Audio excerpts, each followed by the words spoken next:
भारत जोड़ो यात्रा का होशियारपुर से कांग्रेसी फगवाड़ा में करेंगे स्वागत। जिला कांग्रेस कार्यालय होशियारपुर पहुंचे यात्रा इंचार्ज विधायक प्रगट सिंह एवं जिला इंचार्ज रमन सुब्रमण्यम ने पत्रकार वार्ता में दी जानकारी। जिला प्रधान अरुण डोगरा, मिक्की, अमरप्रीत सिंह, मोन्टू लाली, नवप्रीत रहल, राजेश गुप्ता व अन्य भी रहे मौजूद। होशियारपुर से नवदीप सिंह की रिपोर्ट। पत्रकार वीरों का बहुत बहुत धन्यवाद करदा कि तुसीं समां कढिया। ये जिहड़ी भारत जोड़ो यात्रा के संबंध विच ये 2 दिन जिहड़ियां 7 कॉन्स्टिट्यूएंसियां होशियारपुर दियां उहदे विच हर कॉन्स्टिट्यूएंसी दे विच बहुत वधिया हुंगारा जिहड़ा इहदे विच मिलिया और मैं समझदा कि लोक मन तो जिहड़ा है इस यात्रा नाल जुड़न लई तैयार है। उहदा कारण जिन्नी कुछ गल मैनूं समझ आई है कि जदों भी किसी इंस्टीट्यूशन नूं डिमोलिश किया जाता जां समाज नूं अलग अलग सोसाइटी दे विच वंड के देखिया जाता ते उहदे लई समाज जिहड़ा इकट्ठा हुंदा और पंजाब इहदे लई हमेशा जाणिया जाता कि पंजाब दे विच जिहड़ी गुरुआं पीरां दी धरती आ उहदे विच पहिला इंसानियत की गल हुई है, बाद विच जात ते धर्म की गल हुई है। और खास करके बीजेपी और इन्हां दी बी टीम जिहड़ी आम आदमी पार्टी आ वो असली गल है इक्को ही एजेंडे ते काम करदी है ताकि इक्को ही सोच एक विचारधारा की पार्टी जिहड़ी आ इस देश दे विच जिहड़ा ओह राज करे। पर मैनूं लगदा कि लोग इहनूं नकारने लई काले हो गए आ। सो मैनूं लगदा कि इहदे विच बहुत वड्डी गिणती दे विच क्योंकि मैं तां सारी जिन्नी 7 जगह गया मैं उत्थे इक्को गल कही आ भी जे आउणा होया तां दिलों आयो नहीं तां ना आयो क्योंकि जे दिलों नहीं तुसीं तुरदे क्योंकि जदों भी इंस्टीट्यूशन जिहड़ियां ओह ढह ढेरी हुंदियां ते उदों सोसाइटी दा ते देश दा नुकसान बहुत हुंदा ते उहदा आपां हिस्सेदार बणीए। अपना भी तां फर्ज बनदा कि आउण वाली पीढ़ी लई आपां जिहड़ियां ओह जिहड़ियां चीज़ां ओह करके जाइए ताकि साडा समाज क्योंकि ये देश जिहड़ा है इहदी ब्यूटी ये है कि ये जातां धर्म अलग अलग पहरावे दे लोग अलग अलग बोली दे लोग ये इकट्ठे होके देश बनदा। सो इस करके इहनूं किते पोलराइजेशन करके पोलिटिकल फायदे तां तुसीं लै सकदे हो पर देश इहदे नाल अगे नहीं वध सकदा क्योंकि जदों भी किते गल हुंदी है इकनॉमिक पॉलिसी दी उदों जां तां पाकिस्तान की गल चल पैंदी है जां जे इंटरनल सिक्योरिटी की गल होंदी है तो पाकिस्तान की गल चल पैंदी है जां किसी क्रिकेटर की गल चल पैंदी है जां किसी एक्टर की गल चल पैंदी है। पर असली मुद्दों तो जिहड़ा है उहदी डाइवर्सिफिकेशन हमेशा होंदी है और उहदे विच खास करके जिहड़ा डेमोक्रेसी का चौथा थंब है क्योंकि देखो डेमोक्रेसी के जिहड़े चारे थंब है उहदा अपना अपना रोल है। बहुत ब्यूटीफुली डिजाइन प्रोग्राम जदों उहदे विचों किते भी कमजोरी दिखदी है तो उहदा नुकसान जिहड़ा है डेमोक्रेसी नूं हुंदा है, चाहे वो पोलिटिकल लैवल पर होवे चाहे एग्जीक्यूटिव के लैवल पर होवे चाहे जुडिशियल सिस्टम के लैवल पर होवे। आ पिछे जे आम आदमी पार्टी ने भी प्रैस की बांह मरोड़न की कोशिश की है तो जिहदा हुंगारा पंजाबियों ने बहुत जबरदस्ती जिहड़ा वो दिता हैगा। और खास करके जिद्दां दिल्ली दे विच देखो मैं नहीं कहता सारे ना पत्रकार ते ना सारे मीडिया हाउस उहदा हिस्सा नहीं हैगा लेकिन नंबर बहुत है जिहड़ा उहदा हिस्सा हैगा जिहड़ा इदां दीयां खास करके जिहड़ियां IT सैल हैगे आ ਉਹ मिस इनफॉर्मेशन फैला के ईवन कि राहुल गांधी की परसैप्शन भी जी वो खराब की गई क्योंकि कई बार देखो पंजाबी भोले भी आ कई चीज़ों के वो सोचते हैं भी शायद जी सोशल मीडिया से गल आ रही है भी शायद वो 100% सच ही आ पर वो बहुत चीज़ां इहो जिहियां जिहड़ियां आर्मी विंग जिहड़े आ उहनूं डिजाइन करके वो प्रॉपरली उहनूं फीड करके ते लोकां दे विच पहुंचाउंदा ताकि जिहड़ी मिस इनफॉर्मेशन है पहुंच सके। सो मैनूं लगदा ये डेमोक्रेसी लई बहुत वड्डा एक चैलेंज भी आ और साडे सारिਆਂ ਦੀ ਜ਼ਿੰਮੇਵਾਰੀ भी बनती है कि इन्हां चीज़ां नूं नकार के क्योंकि जदों इंस्टीट्यूशनस खड़ियां रहणगीਆਂ उस देश की तरक्की नूं कोई रोक नहीं सकता पर जदों इंस्टीट्यूशनस तुसीं ढह ढेरी कर देओगे तो समाज नूं वंडण की कोशिश करते होंगे। पार्टी भावें कोई जित सकती है लेकिन वो देश नहीं जिहड़ा अगे वध सकदा। जिहड़ा राहुल गांधी ने इनीशिएटिव लिया चाहे मेरी बैकग्राउंड स्पोर्ट्स की है पर मैनूं लगदा मैं भी 4000 किलोमीटर 125 दिन दे विच नहीं चल सकता क्योंकि ये सिर्फ यात्रा ही नहीं है एक सुनेहा आ समाज नूं एक उन्हां ताकतां नूं सुनेहा आ कि साडा जिहड़ा हिंदुस्तान आ वो इदां दा नहीं हैगा जिहदे विच तुसीं इदां इन्हां नूं डिवाइड करके इन्हां दी इंस्टीट्यूशन नूं ढह ढेरी करके ते तुसीं जिहड़ा आ देश नूं अगे वधा सकदे हो। सो मैं ਤੁਹਾਡਾ ਸਾਰਿਆਂ ਦਾ ਨਿੱਕੀ ਡੋਗਰਾ ਜੀ ਸਾਡੇ ਨਾਲੀ ਦੋਸਤ ਆਦਮਪੁਰ ਤੋਂ ਸਾਡੇ MLA ਸਾਹਿਬ ਨੇ ਔਰ ਸਾਡੇ ਕੋਆਰਡੀਨੇਟਰ ਨੇ ਸੁਖਦੇਵ ਜੀ ਔਰ ਸਾਰੇ ਬਾਕੀ ਇਹਨਾਂ ਸਾਰਿਆਂ ਦਾ ਵੀ ਧੰਨਵਾਦ ਕਰਦਾ ਕਿਉਂਕਿ ਸਮਾਂ ਕੱਢਦੇ ਆ। ਕਿਉਂਕਿ ਮੈਨੂੰ ਇਹ ਲੱਗਦਾ ਹੁੰਦਾ ਜ਼ਿੰਦਗੀ ਦੇ ਵਿੱਚ ਇਨਸਾਨ ਦਾ ਸਭ ਤੋਂ ਕੀਮਤੀ ਸਮਾਂ ਹੀ ਹੁੰਦਾ। ਸਮੇਂ ਸਿਰ ਆਉਣ ਦੀ ਵੀ ਜ਼ਰੂਰਤ ਹੈਗੀ ਆ ਤੇ ਸਮਾਂ ਦੇਣ ਲਈ ਤੁਹਾਡਾ ਵੀ ਧੰਨਵਾਦ ਆ, ਇਹਨਾਂ ਦਾ ਵੀ ਧੰਨਵਾਦ ਆ। ਆਪਾਂ ਰਲ ਕੇ ਆਪਣਾ ਯੋਗਦਾਨ ਪਾਈਏ। ਮੈਂ ਸਾਰਿਆਂ ਨੂੰ ਕੋਈ ਅਪੀਲ ਕੀਤੀ ਆ, ਚਾਹੇ ਅੱਧਾ ਕਿਲੋਮੀਟਰ ਤੁਰੇ, ਚਾਹੇ 10 ਕਦਮ ਤੁਰੇ, ਚਾਹੇ 5 ਕਿਲੋਮੀਟਰ ਤੁਰੇ, ਚਾਹੇ 10 ਕਿਲੋਮੀਟਰ ਤੁਰੇ, ਪਰ ਤੁਰੋ ਦਿਨ। ਜੇ ਤੁਸੀਂ ਇਹ ਸਮਝੋ ਕਿ ਸ਼ਾਇਦ ਅਸੀਂ ਰੈਲੀ ਦੇ ਤੌਰ ਤੇ ਰਾਹੁਲ ਗਾਂਧੀ ਨੂੰ ਕੁਝ ਦਿਖਾਉਣ ਜਾਣਾ ਜਾਂ ਉੱਥੇ ਭੀੜ ਇਕੱਠੀ ਕਰਨੀ ਆ, ਮੈਂ ਤਾਂ ਬੜਾ ਕਲੀਅਰ ਕੱਟ ਕਹਿ ਦਿੰਦਾ ਹੁੰਦਾ ਵੀ ਭਾਈ ਫੇਰ ਭਾਵੇਂ ਨਾ ਆਇਓ, ਦਿਲੋਂ ਜੇ ਆਉਣਾ ਹੈਗਾ ਤੇ ਦਿਲੋਂ ਆਇਓ, ਕਿਉਂਕਿ ਸਮਾਜ ਸਾਡਾ ਹੀ ਆ ਨਾ, ਦੇਸ਼ ਸਾਡਾ ਹੀ ਆ, ਪੰਜਾਬ ਸਾਡਾ ਹੀ ਆ ਤੇ ਅਸੀਂ ਇਹਨੂੰ ਅੱਗੇ ਲੈ ਕੇ ਗਾਂਹ ਤੁਰਨਾ। ਨਹੀਂ ਤਾਂ ਅਦਰਵਾਈਜ਼ ਆਉਣ ਵਾਲੀਆਂ ਪੀੜ੍ਹੀਆਂ ਸਾਨੂੰ ਵੀ ਕੋਸਣਗੀਆਂ ਕਿ ਤੁਸੀਂ ਜਦੋਂ ਡੈਮੋਕ੍ਰੇਸੀ ਦੀਆਂ ਇੰਸਟੀਟਿਊਸ਼ਨਸ ਕਿਤੇ ਢਹਿ ਢੇਰੀ ਹੋ ਰਹੀਆਂ ਸੀ ਤੇ ਤੁਸੀਂ ਉਹਦੇ ਵਿੱਚ ਯੋਗਦਾਨ ਨਹੀਂ ਪਾਇਆ। ਸੋ ਉਹਦੇ ਲਈ ਮੈਂ ਮੀਡੀਆ ਨੂੰ ਵੀ ਬੇਨਤੀ ਕਰੂੰਗਾ ਕਿ ਤੁਸੀਂ ਵੀ ਆਪਣਾ ਸਾਰਥਿਕ ਰੋਲ ਇਹਦੇ ਵਿੱਚ, ਤੁਸੀਂ ਸਾਰਥਿਕ ਰੋਲ ਹਮੇਸ਼ਾ ਪਲੇ ਕਰਦੇ ਆ ਔਰ ਤੁਸੀਂ ਹਮੇਸ਼ਾ, ਕਿਉਂਕਿ ਪੰਜਾਬੀਆਂ ਦੀ ਆਵਾਜ਼ ਨੂੰ ਬਾਕੀ ਹੋਰ ਭਾਵੇਂ ਜੋ ਮਰਜ਼ੀ ਹੋਵੇ, ਪੰਜਾਬੀਆਂ ਦੀ ਆਵਾਜ਼ ਨੂੰ ਨਹੀਂ ਦਬਾਇਆ ਜਾ ਸਕਦਾ ਤੇ ਆਪਾਂ ਉਹ ਜਿਹੜਾ ਰੋਲ ਆ ਉਹ ਆਪਣਾ ਪਲੇ ਕਰੀਏ ਤਾਂ ਕਿ ਅਸੀਂ ਡੈਮੋਕ੍ਰੇਸੀ ਨੂੰ ਵਧੀਆ ਤਰੀਕੇ ਨਾਲ ਅੱਗੇ ਤੋਰ ਸਕੀਏ। ਸੋ ਤੁਹਾਡਾ ਸਾਰਿਆਂ ਦਾ ਬਹੁਤ ਬਹੁਤ ਧੰਨਵਾਦ। ਸਰ, ਭਾਰਤ ਜੋੜੋ ਯਾਤਰਾ ਦੀ ਗੱਲ ਕੀਤੀ ਜਾ ਰਹੀ ਹੈ, ਬਾਕੀ ਦੂਜੇ ਪਾਸੇ ਜੇਕਰ ਆਪਾਂ ਕੋਈ ਕਾਂਗਰਸ ਪਾਰਟੀ ਦੀ ਗੱਲ ਕਰੀਏ ਤਾਂ ਕਾਂਗਰਸ ਪਾਰਟੀ ਦੀ ਜਿਹੜੀ ਅੰਦਰੂਨੀ ਗੁੱਟਬੰਦੀ ਹੈ ਉਹ ਅਜੇ ਵੀ ਉੱਭਰ ਕੇ ਸਾਹਮਣੇ ਆ ਰਹੀ ਹੈ। ਜਿਹਦਾ ਖਮਿਆਜ਼ਾ ਜਿਹੜਾ ਵਿਧਾਨ ਸਭਾ ਚੋਣਾਂ ਦੇ ਵਿੱਚ ਵੀ ਭੁਗਤਣਾ ਪਿਆ। ਹੁਣ ਹੁਸ਼ਿਆਰਪੁਰ ਤੋਂ ਕਾਂਗਰਸੀ ਆਗੂ ਨੇ ਵਿਸ਼ਵਨਾਥ ਬੰਟੀ, ਉਹਨਾਂ ਵੱਲੋਂ ਭਾਰਤ ਜੋੜੋ ਯਾਤਰਾ ਦੇ ਸ਼ਹਿਰ ਭਰ ਦੇ ਵਿੱਚ ਬੋਰਡ ਲਗਾਏ ਗਏ ਨੇ, ਪਰੰਤੂ ਜ਼ਿਲ੍ਹਾ ਪ੍ਰਧਾਨ ਜੀ ਵਿੱਚੋਂ ਫੋਟੇ ਗਾਇਆ ਗਿਆ ਕਿਉਂਕਿ ਇਹ ਵੀ ਜ਼ਿਲ੍ਹਾ ਪ੍ਰਧਾਨਗੀ ਦੀ ਦੌੜ ਵਿੱਚ ਸਨ ਤੇ ਉਹ ਵੀ ਜ਼ਿਲ੍ਹਾ ਪ੍ਰਧਾਨਗੀ ਦੀ ਦੌੜ ਵਿੱਚ ਸੀ। ਤੇ ਕਿਸ ਤਰ੍ਹਾਂ ਫਿਰ ਜਿਹੜੇ ਆਮ ਜਨਤਾ ਨੂੰ ਤੁਸੀਂ ਆਪਣੇ ਨਾਲ ਜੋੜ ਸਕਦੇ ਹੋ? ਕਾਂਗਰਸੀ ਅੰਦਰੂਨੀ ਤਾਂ ਗੁੱਟਬੰਦੀ ਅਜੇ ਵੀ ਬਰਕਰਾਰ ਹੈ ਜੀ। ਕੋਈ ਇਹੋ ਜਿਹੀ ਗੱਲ ਨਹੀਂ ਹੈ।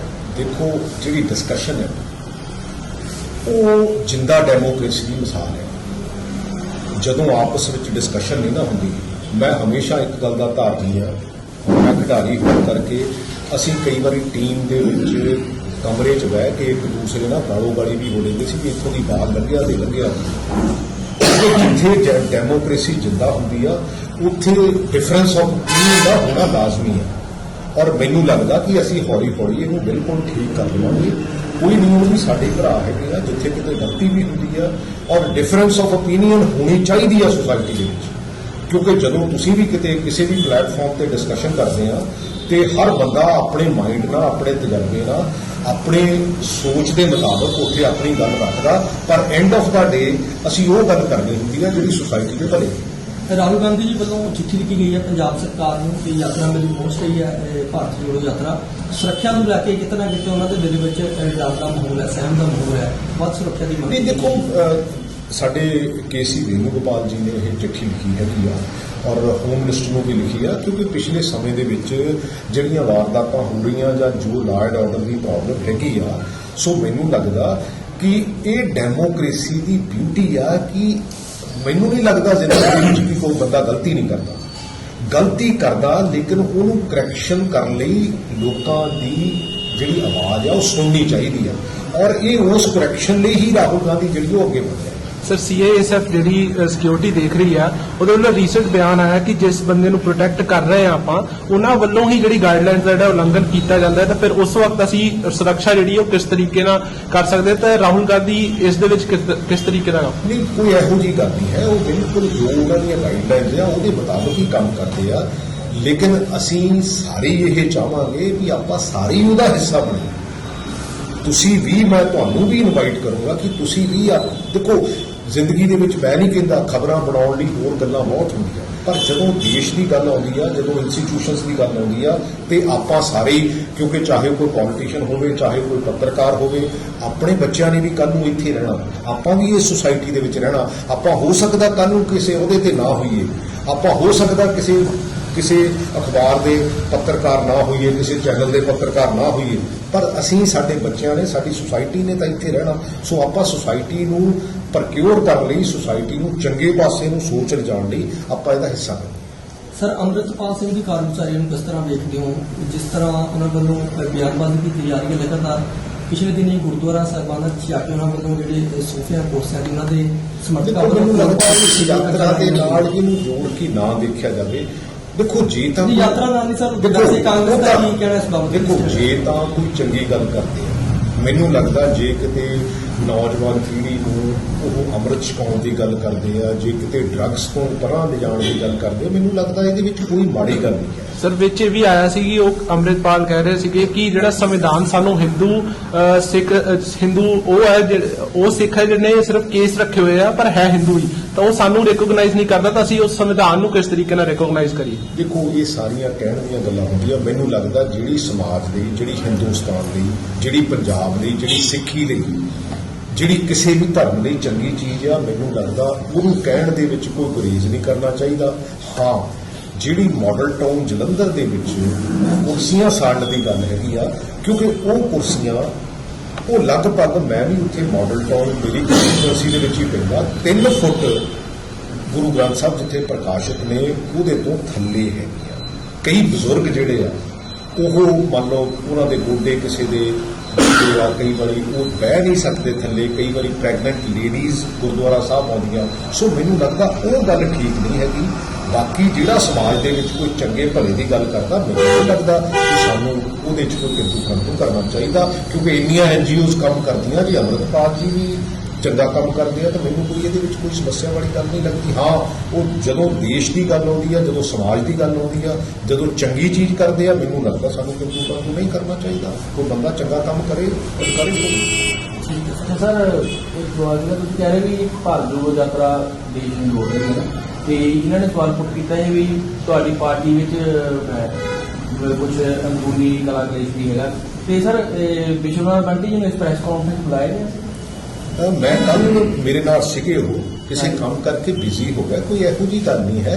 ਦੇਖੋ ਡਿਫਰੈਂਸ ਆਫ ਓਪੀਨੀਅਨ ਦਾ ਹੋਣਾ, ਮੈਂ ਫਿਰ ਕਹਿੰਦਾ ਡਿਫਰੈਂਸ ਆਫ ਓਪੀਨੀਅਨ ਦਾ ਹੋਣਾ ਜਿੰਦਾ ਡੈਮੋਕ੍ਰੇਸੀ ਦੀ ਮਿਸਾਲ ਹੈ। ਐਕਚੁਅਲੀ ਹੋਇਆ ਕੀ ਆ, ਮੈਂ ਇਹਦੇ 'ਚ ਕੋਈ ਡਿਨਾਈ ਨਹੀਂ ਕਰਦਾ, ਪਾਰਟੀਆਂ ਦੇ ਵਿੱਚ ਇੰਟਰਨਲ ਡੈਮੋਕ੍ਰੇਸੀ ਘਟੀ, ਅਸੀਂ ਪੇਸ਼ੈਂਸ ਘੱਟ ਹੋਏ ਆ। ਆਮ ਜਿਹੜੀ ਸੁਸਾਇਟੀ ਹੈ, ਜਿਹੜੀ ਇਹ ਡਿਸਕਸ਼ਨ ਹੈ, ਡਿਸਕਸ਼ਨ ਤੋਂ ਬਾਅਦ ਜਿਹੜੇ ਡਿਸੀਜਨ ਹੋਣੇ ਆ ਉਹ ਹੋਣੇ ਚਾਹੀਦੇ ਆ। ਨਹੀਂ ਸਰ, ਮੇਰਾ ਸਵਾਲ ਸੀਗਾ ਵੀ ਕੀ ਉਹਨਾਂ ਨੂੰ ਇਸ ਪ੍ਰੈਸ ਕਾਨਫਰੰਸ ਦੀ ਮੇਰੀ ਕੱਲ ਵੀ ਗੱਲ ਹੋਈ ਸੀਗੀ, ਕੱਲ ਵੀ ਮੇਰੀ ਗੱਲ ਹੋਈ ਸੀ, ਅਸੀਂ ਇਕੱਠਿਆਂ ਹੀ ਚਾਹ ਵੀ ਪੀਤੀ ਆ ਔਰ ਉਹਨਾਂ ਨੂੰ ਵੀ ਬੁਲਾਇਆ ਗਿਆ ਸੀਗਾ, ਲੇਕਿਨ ਬਾਈ ਚਾਂਸ ਉਹ ਕਿਸੇ ਕੰਮ ਕਰਕੇ ਬਿਜ਼ੀ ਹੋ ਗਿਆ। ਅਦਰਵਾਈਜ਼ ਕੋਈ ਇਹੋ ਜਿਹੀ ਗੱਲ ਨਹੀਂ ਹੈ। ਸਾਡਾ ਦੋਸਤ ਹੈ, ਸਾਡਾ ਛੋਟਾ ਭਾਈ ਹੈ, ਕਿਤੇ ਉਹਦੀ ਵੀ ਡਿਫਰੈਂਸ ਆਫ ਓਪੀਨੀਅਨ ਹੈ ਤਾਂ ਜ਼ਰੂਰ ਡੈਫੀਨੇਟਲੀ ਸੋਲਵ ਕਰਾਂਗੇ। Okay sir. Sir Sunil Jakhar ਇੱਕ ਸਵਾਲ ਚੱਕ ਰਹੇ ਨੇ, ਕਹਿ ਰਹੇ ਨੇ ਰਚਨਾ ਦੀ ਚੰਗੀ ਨੂੰ ਲਿਆ ਤੇ ਆਪਾਂ ਨੂੰ ਜੋ ਸਿੱਧੂ ਬਾਹਰ ਆ ਰਹੇ 26 ਅਪ੍ਰੈਲ ਨੂੰ, ਉਹਦੇ ਸਵਾਲ ਚੱਕ ਰਹੇ ਉੱਤੇ ਤੁਹਾਡਾ ਕੀ ਕਰੇ?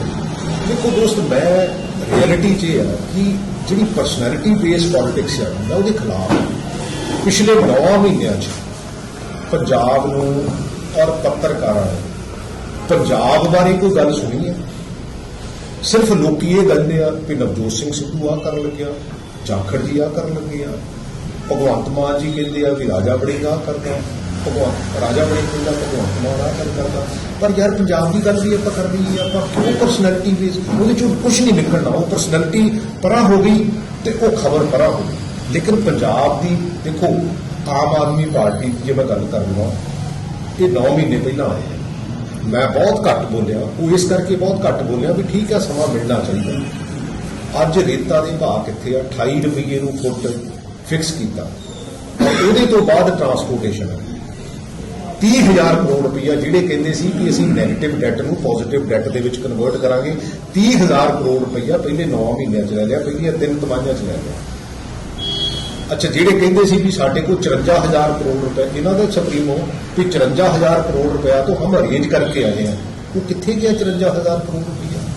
ਜੇ 30,000 ਕਰੋੜ ਰੁਪਇਆ, ਹਾਂ ਇੱਕ ਕੰਮ ਕੀਤਾ ਵੀ ਜਿਹੜਾ 40 ਤੋਂ 50 ਕਰੋੜ ਦਾ ਪਬਲਿਸਿਟੀ ਦਾ ਬਜਟ ਸੀਗਾ, ਉਹਨੂੰ ਵਧਾ ਕੇ 700 ਕਰੋੜ ਕਰ ਦਿੱਤਾ, ਤੇ 300 ਕਰੋੜ ਉਹਨਾਂ ਵਿੱਚੋਂ ਬਾਹਰ ਦੀਆਂ ਜਿਹੜੀਆਂ ਪੰਜਾਬ ਦੀਆਂ ਅਖਬਾਰਾਂ ਵੀ ਹੈ ਨਹੀਂ, ਪੰਜਾਬ ਦੀ ਪਬਲਿਸਿਟੀ ਨਾਲ ਉਹਨਾਂ ਦਾ ਕੋਈ ਮਤਲਬ ਵੀ ਹੈ ਨਹੀਂ, ਉਹ ਜਿਹੜਾ 300 ਕਰੋੜ ਰੁਪਈਆ ਉਹ ਬਾਹਰਲੇ ਸੂਬਿਆਂ ਨੂੰ ਜ਼ਰੂਰ ਦਿੱਤਾ। ਇਹ ਇਹਨਾਂ ਦੀ ਬਹੁਤ ਵੱਡੀ ਕੰਟਰੀਬਿਊਸ਼ਨ ਹੈ। ਐਂਡ ਲਾਅ ਐਂਡ ਆਰਡਰ ਜਿਹੜੀ ਆ ਉਹ ਜਿਹੋ ਜੀ ਸਾਰਿਆਂ ਨੂੰ ਹੋ ਗਈ ਆ ਉਹ ਸਾਰਿਆਂ ਨੂੰ ਕੋਈ ਉਹਦੇ ਵਿੱਚ ਭੁਲੇਖਾ ਨਹੀਂ ਹੈਗਾ। ਅੱਛਾ, ਜਿਹੜੀ ਐਕਸਾਈਜ਼ ਪਾਲਿਸੀ ਦੀ ਗੱਲ ਕਰਦੇ ਸੀ, ਜਿਹੜੀ 10,000 ਕਰੋੜ ਦੀ ਗੱਲ ਕਰਦੇ ਸੀ, ਤਾਂ ਮੈਨੂੰ ਲੱਗਦਾ ਵੀ ਉਹ ਜਿਹੜੇ ਠੇਕੇਦਾਰ ਪਹਿਲੇ ਆ ਉਹ ਵੀ ਭੱਜਣ ਨੂੰ ਤੁਰੇ ਫਿਰਦੇ ਹੈਗੇ। ਸੋ ਆ ਜੀਰੇ ਦੇ ਵਿੱਚ ਕੀ ਹੋ ਰਿਹਾ, ਕਿਉਂਕਿ ਮੈਂ ਐਕਚੁਅਲੀ ਅਸਲੀ ਗੱਲ ਹੈ, ਜੇ ਕੋਈ ਜੀਰੇ ਦੀ ਗੱਲ ਕਰਨਾ ਕਰੇ ਨਾ, ਮੈਂ ਭੁਗਤ ਚੁੱਕਾ ਆਪਣੇ ਹਲਕੇ ਦੇ ਵਿੱਚ ਵੇਸਟ ਮੈਨੇਜਮੈਂਟ ਪ੍ਰੋਜੈਕਟ। ਉਹ waste management project pollution board ਨੇ ਪਾਸ ਕਰ ਦਿੱਤਾ। ਇੱਕ ਸਟੇਟ ਦੀ ਇੰਪੈਕਟ ਕਮੇਟੀ ਹੁੰਦੀ ਆ, ਉਹਨੂੰ ਅਸੈਸਮੈਂਟ ਇੰਪੈਕਟ ਕਮੇਟੀ ਕਹਿੰਦੇ ਆ, ਚੀਫ ਸੈਕਟਰੀ ਦੇ ਅੰਡਰ, ਉਹਨੇ ਪਾਸ ਕਰ ਦਿੱਤਾ। NGT ਨੇ ਪਾਸ ਕਰ ਦਿੱਤਾ, ਪਰ ਕਿਸੇ ਨੇ ਉਹਦਾ ਬੇਸ ਨਹੀਂ ਦੇਖਿਆ। ਔਰ ਮੈਂ ਬੜਾ ਕਲੀਅਰ ਹੈ ਕਿ ਜੀਰੇ ਦੇ ਵਿੱਚ ਇਹਨਾਂ ਲੋਕਾਂ ਨੇ ਜਿਹੜੇ ਬੇਸਿਕ ਪੈਰਾਮੀਟਰ ਹੈ, ਕਿਉਂਕਿ ਜਦੋਂ ਸੁਣਵਾਈ ਕਰਦੇ ਆ ਇਹ ਪਬਲਿਕ ਦੇ ਆਬਜੈਕਸ਼ਨਸ ਮੰਗਦੇ ਆ, ਇਹ ਕਮਰਿਆਂ 'ਚ ਬਹਿ ਕੇ ਕਰ ਲੈਂਦੇ ਆ।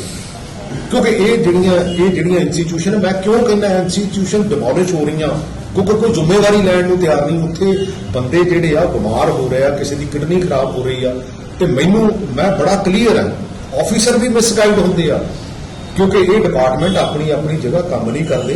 ਔਰ ਮੈਨੂੰ ਲੱਗਦਾ ਕਿ ਜ਼ੀਰੇ ਦੇ ਵਿੱਚ ਵੀ ਉਹ ਕੰਮ ਹੋਇਆ ਨਹੀਂ ਹੈਗਾ, ਔਰ ਮੈਨੂੰ ਲੱਗਦਾ ਇਹੋ ਜਿਹੇ ਜਿਹੜੇ ਆਫੀਸਰ ਆ ਉਹਨਾਂ ਨੂੰ ਡਿਸਮਿਸ ਕਰਨਾ ਚਾਹੀਦਾ। ਪੰਜਾਬ ਦੀ ਐਜੂਕੇਸ਼ਨ ਜਿਹੜੀ ਹੈਗੀ ਆ ਉਹਦੇ ਬਾਰੇ ਨਾ ਪਾਰਟੀ ਨੇ ਕਿਹਾ ਕਿ ਉਹ ਇੱਥੇ ਦੇ ਸਿਸਟਮ ਤੋਂ ਸੈਟੀਸਫਾਈ ਨਹੀਂ ਹੈਗੇ, ਜਦਕਿ ਕਾਂਗਰਸ ਦਾ ਇਹ ਕਹਿਣਾ ਕਿ ਬਹੁਤ ਵਧੀਆ ਹੈਗਾ ਇੰਫਰਾਸਟ੍ਰਕਚਰ ਵਗੈਰਾ ਸਾਰਾ ਸਿਸਟਮ ਹੈਗਾ।